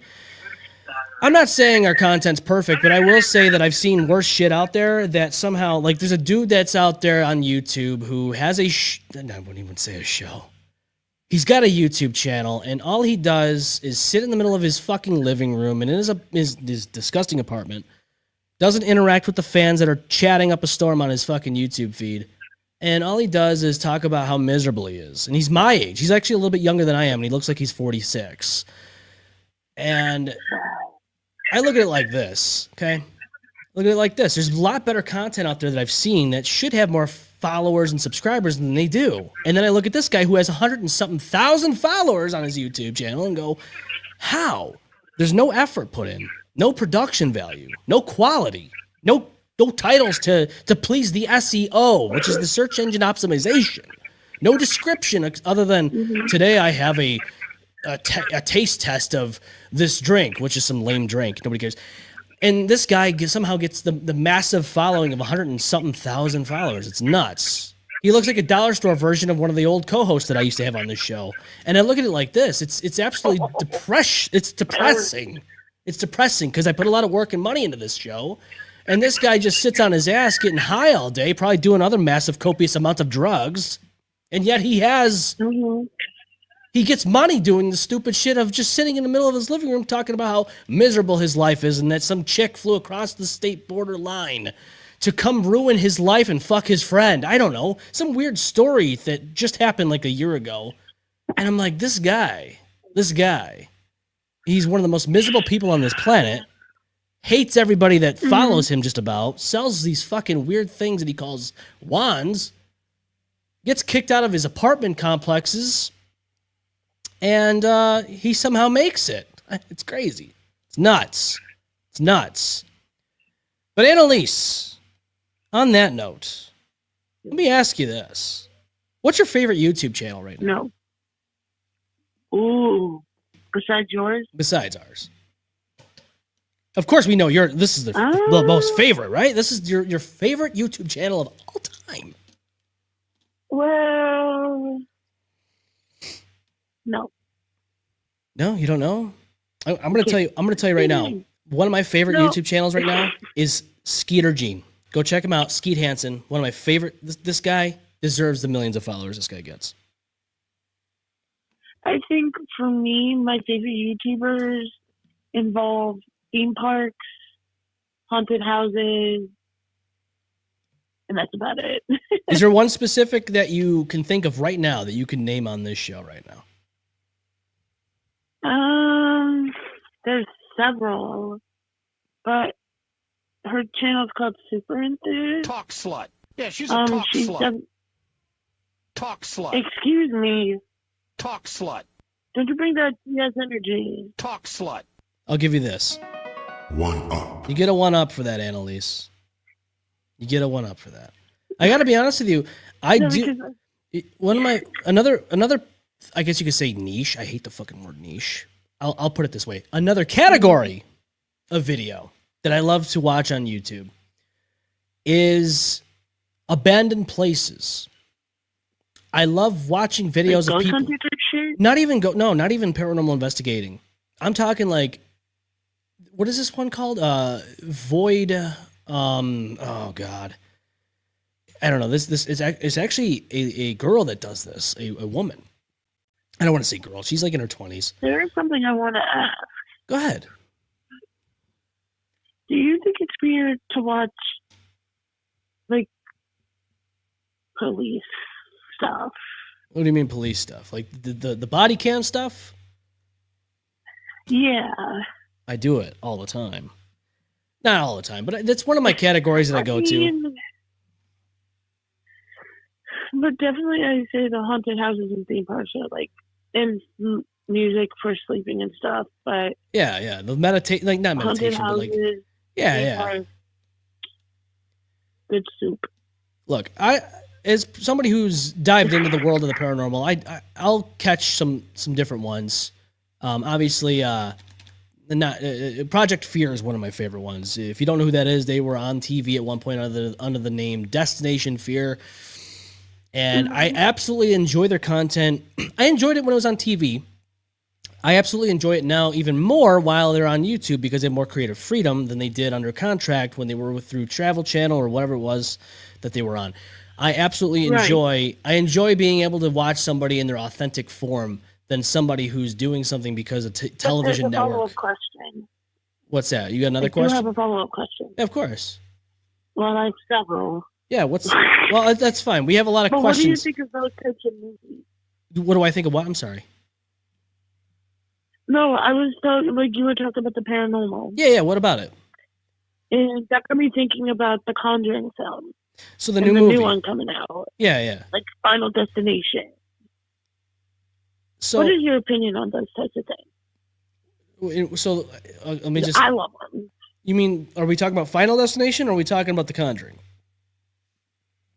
No, just that, like, paranormal, it's a general sense of the topic. Those were just two specifics that I thought of while asking the question. I will say this. So, as somebody who's a skeptic of a lot of things, Annalise, if I did not witness things paranormal in my childhood, and I didn't witness anything at all in my adulthood, I wouldn't believe it. I would actually sit there and tell you you're out of your fucking mind if you believe in ghosts. And that's just the person I am because I'm skeptic by nature. But understandable. You know, as somebody who's witnessed things and seen things with my own 5 eyes as a kid, I remember like vividly as yesterday. I remember being in the house that we lived in Ontario, New York, and looking in the mirror in the bathroom and seeing a headless guy walking back and forth in the mirror with a tattered like a light baby blue windbreaker, back and forth. Was not in the real world next to me, was only in the mirror. Running out of there at the age of like 5 or 6. I forget what age I was. It was in the middle of the 90s. I can tell you that right now. It was like mid-90s. I go get my mom. We come back to the bathroom that this happened in, and it's gone. And now your mom's telling you it's all in your imagination. No, of course, the adults would tell me it's your imagination. Oh, yeah, because at the age of 5 or 6 or 4, whatever the hell I was, I'm thinking of decapitated headed guys walking back and forth with would look to be clothes that were just buried in a very shallow grave somewhere. Yeah, that's what I'm thinking about at the age of 5 or 6, Annalise. So I will say this. If you have a kid and they tell you they saw something crazy grotesque, believe them. They probably saw something that they shouldn't have seen, which may or may not be a ghost. I don't know. I will tell you, though, if I didn't see that as a kid, I probably wouldn't even be interested. Maybe I would be. Maybe I'd be interested in this kind of stuff, but I don't know. I would be very less open to the fact that it exists. It does exist. And I will tell you, as a person who worked security at a building that the body of Kaylee Polton was found at. If you don't know who Kaylee Polton is, look it up. It's a Rochester, New York. It's a well-known tragedy that happened. So basically, the guy who worked at this building, I'm not going to give any specifics of where this building is or what's there now, but I will say this guy worked there as a security officer, and he lived in East Rochester. Now, this girl her name was Kaylee Polton. I think she was like 3 or 4 years old. She was out biking, playing around on her bicycle or whatever the case may be. And he called her over to his apartment or whatever, and her mom started calling her name. And he, for whatever reason, freaked out. He tragically took her life and then took her remains and put her in a tank in a boiler room in this building. And I guess from what I understand, he confessed to doing this months after the fact. I think it was like 6 or 9 months after the fact.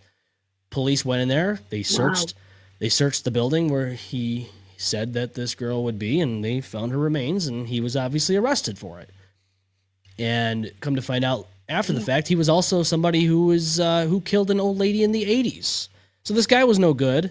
In the building, I'm going to tell you what, that building, I would have to go in there. I saw something in that building. I think I talked about this on the show. I saw a shadow figure in the cafeteria. I was looking through double doors where there would be ambient lighting, and there was a shadow figure that just was standing in the middle of the door where the ambient lighting was supposed to shine through, but it was just blocked by this solid thing. I was trying to fixate my eyes on it, and it started galloping like a toddler, but it wasn't the size of a toddler. And I went out the double doors, turned around to this long-ass hallway, which physically nobody, specifically without sound, by the way, nobody could run down this hallway fast enough where you would not see them. You would have seen somebody. Nobody was there. So, I don't know, Annalise. I mean, I don't know if you've experienced paranormal stuff in your life, but I can tell you right now, I have, and it's a whole different ballgame when you experience something, especially just not even expecting it. So, that's what I will say. Right. I will say that. If you go out looking for it, it's one thing, and it's already creepy enough, but... I have one more question before I get cut off. Okay. I do have a question. What's your comfort band or band? My comfort band? Like a band that I would listen to? Yeah. Like if I'm feeling like a pile of trash on the sidewalk in the middle of Lyle Avenue. Yeah, if I'm feeling down and not so dirty. You better not call yourself a garbage plate. Well, garbage plates do help those who are in a depressive mode, yes, but as it comes to music, God, that's a hard one. It depends on what mood I'm in. I'm going to be honest with you. What sucks is that when I don't know about you, but like if I get into a mood, if I get into a depressive mode like that, I'm kind of looking for shit that's going to fit that mode, right? I'm going to look for music that fits my mood. And to be honest with you, that's what I end up doing. Maybe it's not the best thing for myself, but I do it. Sometimes you just need to feel. It sounds cliche, but sometimes you just need to feel. We're not robots, Annalise, But no. Or are we? I don't know. Maybe at some point, though, I have a thought that one day we are going to probably experience Cyberpunk 2077 to a degree. We might be integrated with technology, and that's a scary thought. And I like to ask people that question, what they think about that. Scary. Yeah, it's not good. I don't think it'll be good. I think it'll be kind of worrying. Yeah. Charlie says, it was me. I was the shadow person. Oh, Charlie, I knew it. I knew it. I knew it was somebody I knew. Trying to spook the shit out of me. The Wheels of Life says Nick Crowley, #1, the effort he puts on his videos. Yeah, Nick Crowley, let me tell you this. That YouTuber who lives approximately the city over from Rochester. He lives in Buffalo. That guy puts a lot of effort in. That guy deserves all his subscribers. And so does Nexpo, by the way. The two great YouTubers who do the best at their category of the kind of videos they put out. And I would say that I'd love to sit down with Nick. I would love to sit down with Nick Crowley if it ever happened. And I'd love to talk to him about his experiences and what his mental health is like going through the stuff he researches in order to make the videos he makes.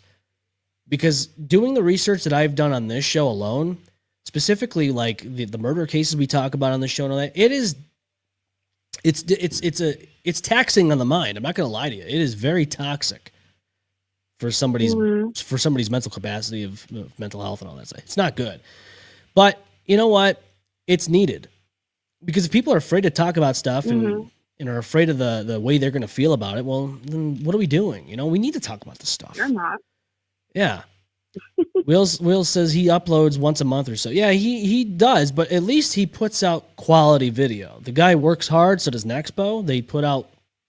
It's not about quantity, it's about quality. You know? And I hands down, one of my favorite YouTubers is definitely Nick Crowley and Nexpo. Those guys are great. I don't know. I will say this, though. Like, when you do research for these things... Now, I've been on Reddit. I've been looking up some crazy stuff. And, you know, some things you really go down these dark rabbit holes. And you're just like, dude, what am I doing? Why am I doing this to myself? And I will say there's another APB I have that I want to talk about. But it's nuts. It's kind of nuts. But it makes you wonder, like, what kind of world are we living in? And with AI, it's only going to get worse. So you ready for this one, Annalise? No. Yeah. No. Sorry if you can't read that. It says, got a call from the police at 2 a.m. right after I was checking out their website, and I'm still confused. Now, this is a Reddit post I came across. It says, so this happened yesterday, and it's been bothering me all day. I, female 20, just chilling in bed around 2 a.m. watching The Rookie, cop show. I got curious about how to become a cop in Ontario. I'm wondering if they are talking about, it's probably Canada. It is Canada. Okay. So she says, so I started Googling some Toronto police and OPP career pages, nothing serious. Then at 2:35 a.m., my phone rings. Well, that's kind of weird, right? You wonder, why is my phone ringing at 2:30 something in the morning? She says, I pick up and I hear ringing like I was the one calling them. Then this guy says, Toronto Police Department, did you just call us? I was like, no, I didn't. And he just says, okay, bye, and hangs up. I looked up the number, and it was a legit number for 33 Division. I call back, and it sounded like a real station, people talking, background noise, and the person said nobody there had called me. What freaked me out was the first call was completely silent, like the guy was alone somewhere. The callback sounded normal, like a busy place. My girlfriend was sleeping right next to me, and the ringtone woke her up, so she heard everything too. I wasn't dreaming or anything. I didn't fill out any forms or give out any info. Just looked at their site. So why did their actual number call me minutes after I was on their website? I don't know if it's some glitch, a scam, or what, but it felt really off. Then she goes on to say, I shared this in another sub, and some people said I was high or hallucinating, which I wasn't. I'm totally sober and don't do drugs. I just wanted to put this out there because it honestly been stuck in my head. Now, this is weird. Right? Because I'm going to be honest with you. Like, if it was somebody that said something along the lines of, oh, this just came out of the blue, then I'd be like, okay, then that's a scam. But the thing is, though, I was like, it's kind of weird because somebody must have been watching her network usage. It sounds like this is more deeper than just somebody randomly calling her at 2:30 in the morning. I don't know. That's not a good thing at all. I will tell you that. And my wife is asking on the chat, pizza for dinner? Absolutely, baby. Let's do some pizza. I need some za in my life. You understand? Like Austin's friend that he brought over and she ate all our pizza. I need some of that pizza grease in my fucking veins, baby. I need that shit, okay? Thank you so much. But with this specific... Speaking of pizza... Yeah. Oh, sorry. I will say this, Annalise. I'm going to actually ask you a question. Mm-hmm. If you were looking at a website... and you got a call 2 a.m, just kind of coincidentally from something to do with the website you were on. Don't you think you'd have a stalker once you found out that the person that called you wasn't really the person that called you? Yeah, I would be kind of creeped out. Yeah, look, as somebody who knows about this shit. By the way, Katie's saying Annalise with a smiley face. Hi. I will say this. This sounds more or less like this woman has a stalker. And it's a little worrying because it makes me feel like somebody was sitting outside her home with a computer and doing some, what they call in the hacker world, doing some sniffing on the Wi-Fi network, sniffing the packets and thinking to themselves, what can I do to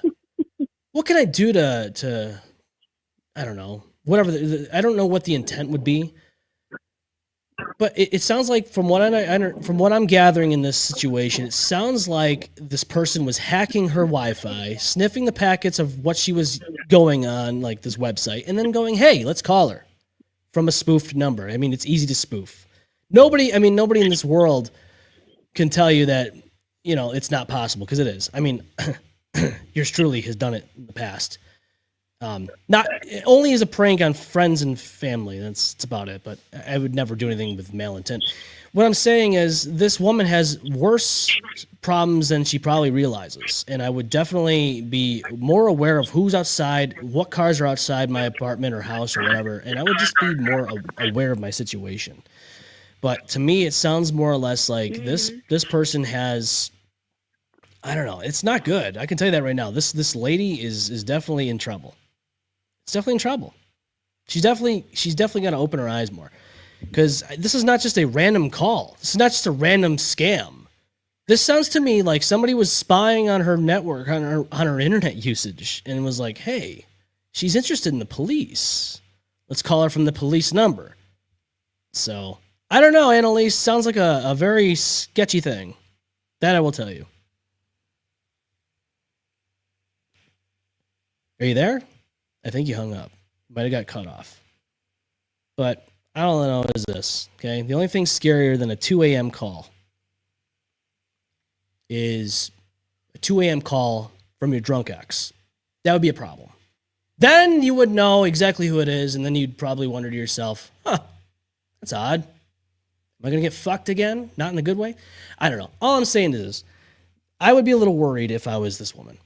Because I'm just going to tell you, this isn't just something that happened randomly. It's not. It's not something that happened randomly. This happened to be somebody who, unfortunately, was being spied on. And it's not good. What else do we got here? We have other stuff, I believe, if I remember correctly. One last thing. Not one last thing. Let me just... Our genie prices. If you're in Rochester and your electric has gone fucking skyrocketed, you're not the only one. Because now there's more people out there that have costs out of control. Another Reddit post here. This is just a small rant because I'm so frustrated about this. Our RG&E bills have been 1.5 times to 2 times as much as this year. And every time I call about it, they just simply tell me to monitor my electricity usage. I just compared my latest bill to a bill from last year, and our usage is almost exactly the same.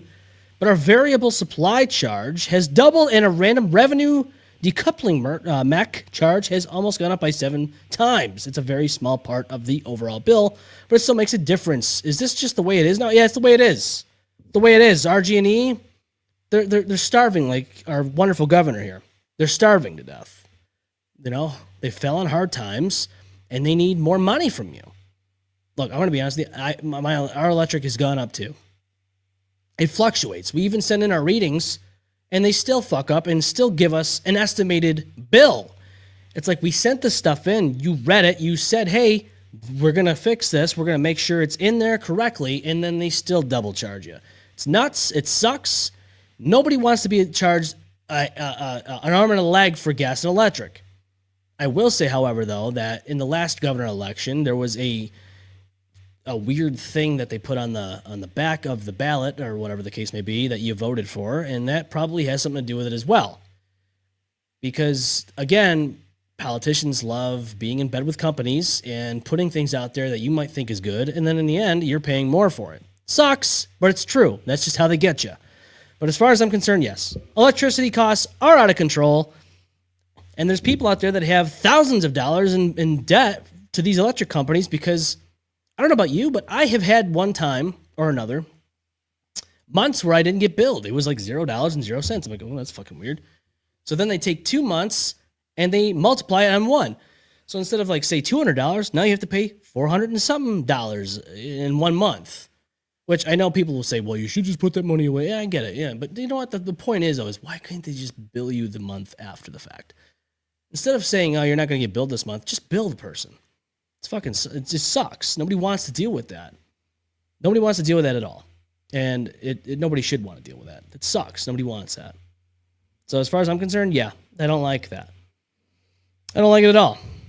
So before I close this episode out, I want to give you an update on the Sam Nordquist case. And nothing crazy, but a little something to show you, hey, it's still there, and there's things happening. There's things happening. So there they are. Now we've talked about this one. They are, in fact, there's Sam there. Justice for Sam, hashtag Justice for Sam. Put it in there, in the chat. This is recently. This just happened this week. There's Giraffe Neck, who likes to stretch his throat out. That way he can get prepared for the next time he's in the cell. There's Miss Piggy, oink oink. Kirby walking out of the the doors there with the sheriff's department. There's our friend of the show, the loser who used to be Amish. Now look at him. He shaved his head, shaved his beard, and now he looks like your typical pervert who's scouring Reddit and looking for 13-year-old little girls. He's obviously a pedophile. We know this. He is a pedophile. We know this. And so on and so forth. Yeah. Justice for Sam. Look, all I'm going to say is this. I hope these people never fucking see the light of day again. So I want to play this little news clip for you. We begin with new developments in the horrific case of Sam Nordquist, the transgender man who was tortured and murdered near Canandaigua. Good afternoon. I'm Karen Edwards. I'm Matt Malloy. All 7 of his accused killers facing a judge today. Nordquist losing his life to violence at the age of 24. The suspects accused of beating and torturing him for a month before his body was found in a field. Losers. He arrived in Ontario County from Minnesota last September and had been staying with the suspects. The 7 accused killers are Precious Arzwaga, Jennifer Quijano, Kyle Sage, Patrick Goodwin, Emily Motika, Kimberly Sosha, and Thomas Eves. Now the case drawing national headlines. 13 WEM's Natalie Calzatoni bringing us the latest developments tonight. Natalie, good evening. Good evening. The courtroom was packed today as defense attorneys made several motion arguments that included tossing the indictment, splitting up the case, and issues with discovery. Multiple attorneys on both sides stated none of them have had a case as complex as this one. There's nothing complex about this. Nothing complex about this. The only thing that's complex about this is the fact that these motherfuckers, this dollar store Manson family, they're all trying to cover their own ass. That's the only thing complex about it. It's cut and dry. They all had a hand in Sam's death. And they're just trying to get out of it in one way, shape, or form. There's nothing more about it. There's nothing complex about this case. The details that we've been through and gone through were enough to say, hey, this was a collective effort from these 7 clowns, including the ones that aren't even in the courtroom standing with these assholes, which is one person that lives in Geneva who's Miss Piggy's mother, who is a racist, hateful bitch who likes to make recordings and send them to other people, claiming that she wants them to come over so that she can do something. Hey, listen, old lady, you're not going to do shit, okay? The only thing you're going to do is probably shit your diaper because you're like old and decrepit and nobody cares about you because you're a horrible person. You are the catalyst to this whole thing, because if you weren't such a cunt to your daughter and the rest of your children or whoever the fuck you were raising, they wouldn't turn out like you. As a matter of fact, you probably killed someone in your fucking heyday and you weren't caught for it. Who knows? This could be an absolute banger if we found out all this evidence. But for whatever reason, we like to protect her and say, oh, no, she didn't do anything wrong. You're telling me that Miss Piggy's mother knew nothing about this. Okay. Make it make sense. Just pisses me off that these people, like, these fucking attorneys and all that shit, oh, it's complex. We got to do all these fucking things. No, it's not complex. They're just trying to get off. They don't want to be held accountable. The 7 suspects accused in the fuck you, you 24-year-old fucking Sam bitch. And Norquist, fuck you, a you transgender fucking man from stretched out throat Minnesota, retard. And this appeared guy, in look at this Ontario guy. County Can't stand Court that guy for either. motion arguments These people Thursday. piss me off. Supporters of Nordquist showing up for the hearing. Now, we just need to get justice for Sam. What Absolutely. not right. No. It's not ethical in any way. The suspects are accused of beating and torturing Nordquist. All 7 pleaded not guilty in March to several Of course they charges, did. including first-degree murder. They look so innocent. In Look court at them. Thursday, attorneys for the defendants filed several motions, including one to toss out the indictment due to a defective grand jury presentation. What a fucking joke that is. That's just another way of saying, let's just sweep this shit under the rug, do nothing about it, and have everyone just go on as if it never happened. Okay, sure. It wasn't your family member that went down in this horrific tragedy. No, because you're just a bunch of assholes that make money off of tragedies like this. And you try to get these scumbags off, which is fucking disgusting. I don't know how these people sleep at night. Can you understand this right now? If you were a fucking lawyer or a whatever the case may be, and you have to defend these losers, how do you sleep at night? I'd like to know. Other than drug use and being drunk all the time, how do you sleep at night knowing you're defending these punk-ass bitches who killed and tortured this man? How do you sleep at night? I'd love to know. I would love to know. I just this whole case should be boiling people's blood. It boils mine because the whole thing is these people had no business being in society, and yet they were. Okay? They were. Kyle Sage, Patrick Goodwin, those specific 2 assholes had no business being in society alone, let alone the other clowns that were out there doing this shit, let alone the abusive bitch known as Miss Piggy. But yet they were. They were given opportunity after opportunity, and they did worse each and every time. When do we fucking learn and finally say enough's enough and we finally do something about this shit? Specifically here in this state, where they got away with the shit that they did, basically. Look, I don't care. Oh, they served time. Yeah, wow. They went to fucking county jail for fucking around with minors. And they were let out. As far as I'm concerned, put them in the fucking lightning rocker. I don't want to see them anymore. Let's put them in the lightning rocker and let them fucking zap until they fucking fly through the roof. They don't need to be out in society anymore. These people shouldn't have had any opportunity to do this to Sam. That's the whole fucking point. But they did. They had the opportunity because our justice system failed.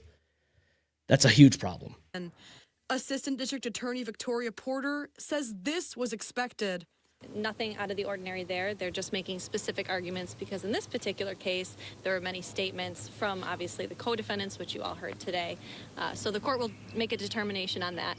The defense attorneys also made arguments for severance, which, if allowed, would mean separate trials for each defendant. Like the court said, it's premature. We have to determine first if we can use the statements that were elicited from the defendants, and then determine if and how we would sever the case. By the way, I know this is off topic, but this model of Mustang, I fucking hate that model of Mustang. Would sever the case. The status of Patty's Lodge in the town of Hopewell, where the crimes allegedly occurred, was briefly discussed in court. Yeah, tear it down. Is that the New York State Police doesn't need to not exist have anymore. Custody over it or control over Just it. get rid of it. Time. We don't need it. Eve's attorney also requested discovery be provided relating to video from the Ontario County Jail of the defendants engaging in conversation, as well as jail phone calls. The discovery in this case is voluminous. There's many things outstanding. This is an active police investigation. There are things being created even as we speak. Mm-hmm. Yeah, there's a lot of shit that goes on. And a lot of the stuff that's coming through is from people online. And that's just the way it is. It's just the way it goes. And as far as I'm concerned right now, I don't want to see these people get off. If these 7 walk, I don't know what to fucking tell you other than the society has failed, specifically here in this state. I mean, even our governor hasn't really said anything about it. This is a national news. This is in the news all over the country, and she hasn't really said a fucking word. She's too busy trying to save herself for the next election. She's trying to give you $400 and buy her votes next. She don't care about people dying. She doesn't care about her policies killing people or people dying from other states coming over here and then this happening to them. She doesn't care. And that's sad. You should be looking at this like this is a bad time. We shouldn't be living in a place like this. It's just absolute chaos all the time. And I'm so sorry to the Nordquist family that our state failed you and your family. They failed Sam and his whole family. They fail all of us here. And they're failing you. Because all they are too busy doing is pocketing all the money they can possibly pocket. And if it doesn't make them money, they don't care. And I hate to be that guy who's cynical, but that's the truth. Every politician in existence, all they care about is pocketing whatever money they can. Crime, let it get out of control. Nobody cares. That's how they feel. It's sad. Sheila, hashtag justice for Sam. Absolutely. Annalise, justice for Sam. 100%. Sheila says, he was the jailhouse shuffle down. He has the jailhouse shuffle down. I will never protect that bitch. Would never. If I were to defend them, I would just walk away. It does mine, I think about Sam all the time, and my heart hurts so bad for his mom, sister, and brother. They won't survive if they walk out. Not with everyone's blood. Yeah, I mean, I don't know. I mean, look, they theoretically, let's just put it this way, if they walk, they're not safe. There's a lot of people pissed off. And, you know, I wouldn't be surprised if somebody who was directly involved with this, you know, did something crazy. I mean, justice needs to be served. That I will say. The whole thing is just, it's an absolute fucking shit show. I drive by Patty's Lodge a lot, at least once a week. And every time I drive by it, I fucking think about this situation, and it makes me sad. It makes me sad that this even happened to Sam. It makes me sad to know that a family out of state is completely changed because of the failure known as the justice system in this state. And it sucks. And as somebody who has now covered the story and will continue to cover the updates, it hurts even more when it's just right around the corner. And this is happening in our own backyard. You know, when I heard about this initially and I saw Patty's Lodge, I knew where it was. I've been there before. And it hits home. It hits home. And it sucks. And I wish there was more that we as human beings could do I wish we could change it. I wish we could have prevented this from happening. And that's why I get so angry with it, because there's so much shit that, like, in this particular case that happened could have been done that could have prevented this from happening. It's the same thing that happened on the Christmas Eve massacre that happened in 2012. Another person that should have never let out of prison was let out of prison and took people's lives, including his own. But, you know, when do we learn? Do we ever learn? I don't know. Sheila says it seriously does, and seeing them smile about what they did. Grr.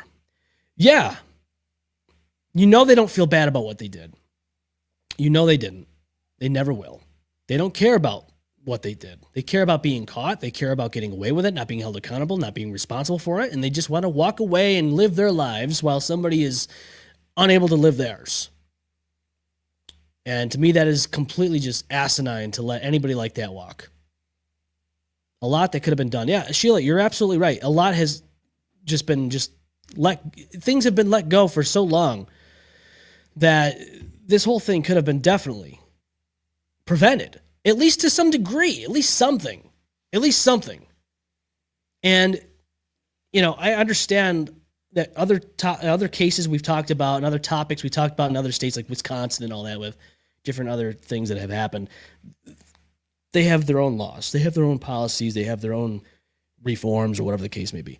But here in New York State, where we live, like most of our fan base and where we live as podcasters on this show, when you look at this and we talk about it and we look at the details, oh, this person was convicted of this crime back in such and such year, and you think to yourself, how the fuck are they out?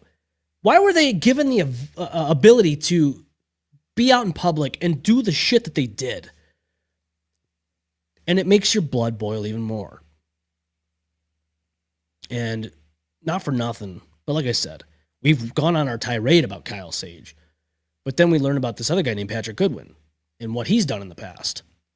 Again, another prime example of why. Why are you able to be out in public? Why are you out in society? You shouldn't be. You shouldn't be at all. You should be behind bars for the rest of your goddamn miserable life.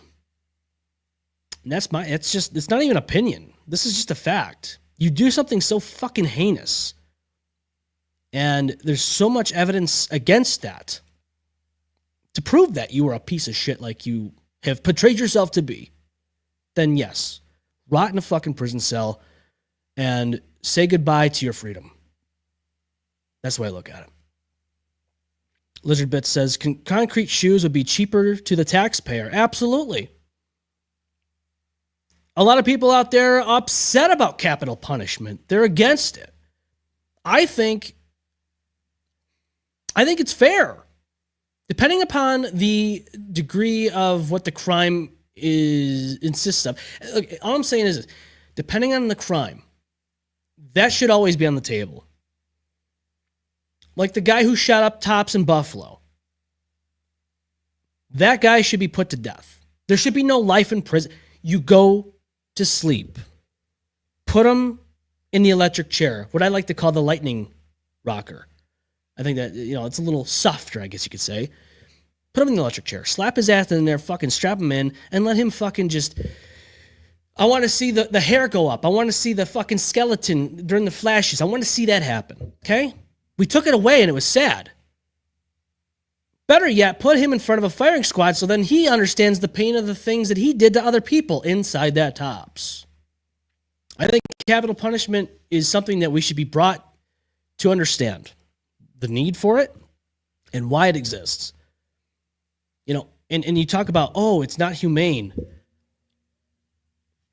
Was the things that these people committed, were the crimes that these people committed against humanity itself, was that humane? People who are serial killers, who go on fucking binge, death binges. They want to kill people all the time.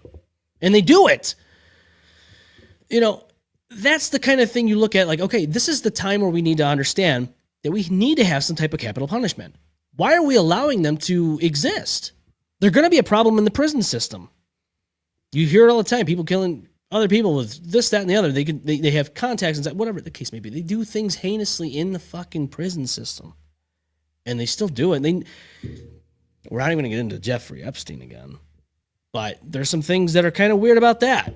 The prison cell guy that he was sharing the cell with and all that stuff. The guy who was doing like multiple life sentences. Think about that for a moment. You're in prison for the rest of your life, and you're given opportunities to do other weird, crazy, fucking heinous things.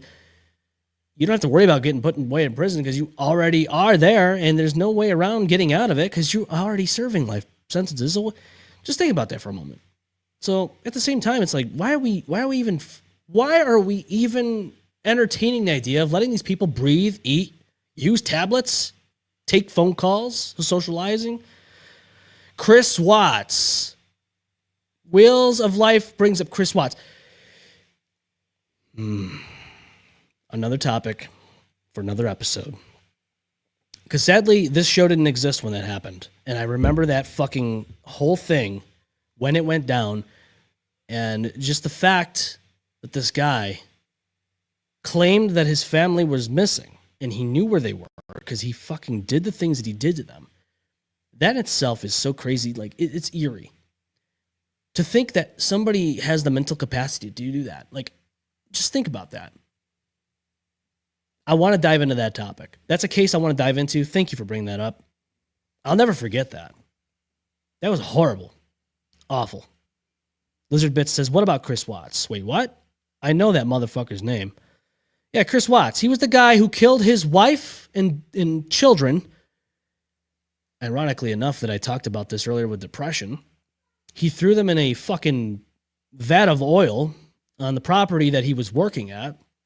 And then he called the police saying that they were missing. And then eventually he confessed to murdering his family. It's ironic that you brought that up after I said that. But I will say this. I want to talk about that. We never once talked about that on the show. There's so many things that... There's one specific video out there that is a little...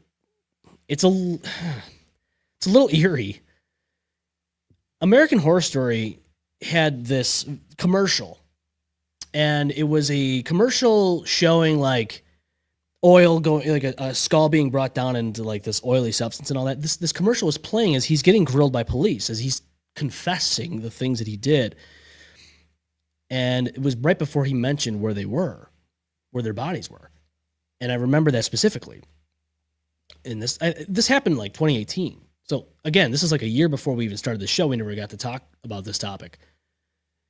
I definitely want to touch about Chris Watts. That is somebody who's a husband and a father. You know, at the time, my wife and I were just dating and whatnot. It is just looking back at it now, it's like I don't know how anybody could do that. Again, it's just you look at that and you're like, fuck, man, where's your mental state at? Like, I get like you might be fucking depressed or angry or whatever, but you have to be a special kind of fucked up to kill your own family. It really is it's a mess, man. Yeah, deep dive for sure, Wheels. Definitely, we have to. And Lizard says there's a person with that name who lives here. Where? Wait, what? Here in New York? Is that where you are? Will says, it will be interesting. She was pregnant too. Yeah. Yeah, I know. That's the other aspect of it. Now, I understand that I guess there was some type of affair happening. But even then, you don't fucking do the stuff that this guy did. It's a deep dive we're gonna dive into in the near future. It sucks. The whole story's sad. Lizard says, yes, in the ROC area. Chris Watts here in the Rochester. I don't know. If that's the case, that sucks to be that guy having that name. Oh, fuck. Being tied to the guy who murdered his wife and his unborn child and his living children? I don't know, man. You know, it's a tragedy, man. It's like Chris Benoit. I'll never forget the day that happened. Never. But even learning about that, it's like, dude, again, you look back at it now as a father. How? Now, granted, that's another case where he was doing some crazy things in the ring and brain damage and God knows what else. You know, that people were tying it to steroids, which could be another factor. And you know, they've proven all this shit now. His brain was like, it was so far gone. It was bad. It was like, it was terrible. But yeah, Lacey Peterson, that was another case. There's so many cases we have not touched upon yet. And there's so many different rabbit holes. I've been looking up different rabbit holes that I want to go down on this show. We did a segment on this show called The Strange Saloon, and I'm thinking about bringing that back, where we would bring up like missing persons cases, you know, or like oddities that happen in the world, in the country, or whatever the case may be over the years. I'm thinking about bringing that back. Let me know down in the comments. Do you want to see more strange shit? Because I'm down for strange shit. That's what this show is built off of. Yeah, I will say this. You know, there's this specific TikTok user that has posted a lot of things out there that, like, these children that gone missing. There's this one case actually where this lady had crashed her car in the middle of winter. This happened back in I think it was like February of 2004, and the car was locked and she just vanished. To this day, nobody knows where she fucking went. People are like, oh, maybe she ran into the woods. They never found her body. So, and there's like some weird shit that happened in some house that was nearby. Like they found blood. There was human blood. I don't know if they found out that it's a weird scenario. I want to deep dive into that too. But yeah, I think Lacey says, I think you should. Yeah, I think we should bring back the Strange Saloon. It was one of my favorite segments that we used to do on this show, and then we just kind of stopped doing it. I still have the intro music to it. Yeah, I still have the intro music to it right here. Yeah, this was the intro music to that segment. Makes me want to fucking do it now. But we're already 2 hours in, and I'm by myself tonight, so that's not going to happen. I didn't plan for any of that stuff. But we had a lot of good conversations just being solo me on the show. I appreciate all you coming on the YouTube channel and all that stuff and chatting with me here on the M-Balm Effect. I hope it wasn't too bad just being by myself, but I try to do the best I can. I'm not used to it, so that's one of the things about it. I'm used to having at least one other person in the room with me, but hey, you know what? It doesn't hurt to have some type of variety in here, and that's fine. I'm all down with it. You know, everyone gets busy in life and shit happens, you know? And I hope everyone's having a good weekend that didn't show up, you know, that weren't able to make it. I will say this, you know, if you want to see more solos, I can do more solos maybe throughout the week, depending. I mean, I don't have too much time to just do extra episodes, but I try to do what I can to create more stuff. But Strange Saloon might be making a comeback. It's been a long time since I've done a Strange Saloon. This music makes me want to do more of it, and I hope that I hope that happens. Actually, I do have a lot of different things on my mind that I would like to touch upon, and that might actually come down to it with Strange Saloon. There's actually the first Strange Saloon we did was on a Halloween episode, and it was about the two girls that went to Panama, and they went hiking in the woods in Panama, in the forest of Panama, and they never came back. They found like the remains and their belongings, and that's it. That was a strange one. No pun intended. No pun intended. But Annalise, thank you. You're the man. I try to do the best I can every single day, like Dan Silly. You know what I'm saying? So. Bullshit! That's right. And Wheel says, and one old driver who lost control of his vehicle and deleted 6 school kids and himself. One mall. This happened in Taiwan recently. He says, we've had 3 big incidents here in Taiwan recently. One mall where 3 people have thrown themselves off the roof. That's nuts. Yeah, the old driver. Yeah, the Panama girls. Yeah, that was Chris Kremers and I forget the other lady's name. It's been a while, but that's a sad situation in itself. But yeah, we will be talking more about these weird oddities that have happened in our world. Yeah. Annalise says, I've heard about someone who hung themselves off a highway sign. There's a lot of crazy things that happen in our society that, you know, we will touch upon. I'll deep dive in a Strange Saloon.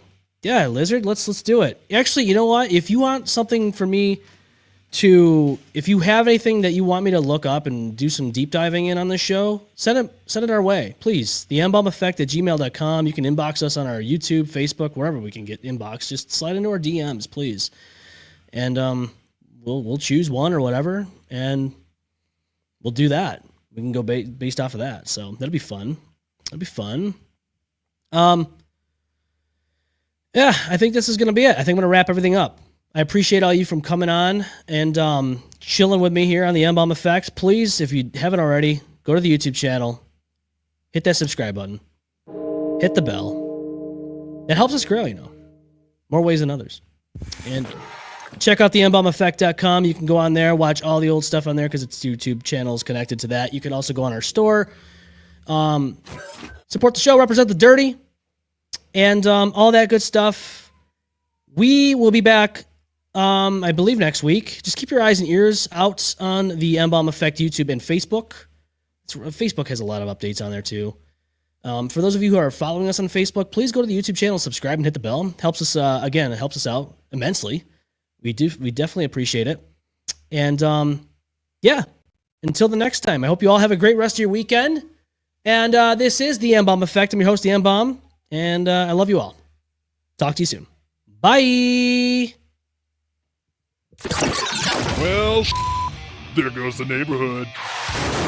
It's a good thing no one got seriously hurt. Oh my God! Whoops, spoke too soon. Don't get too wrecked. See you on the next one.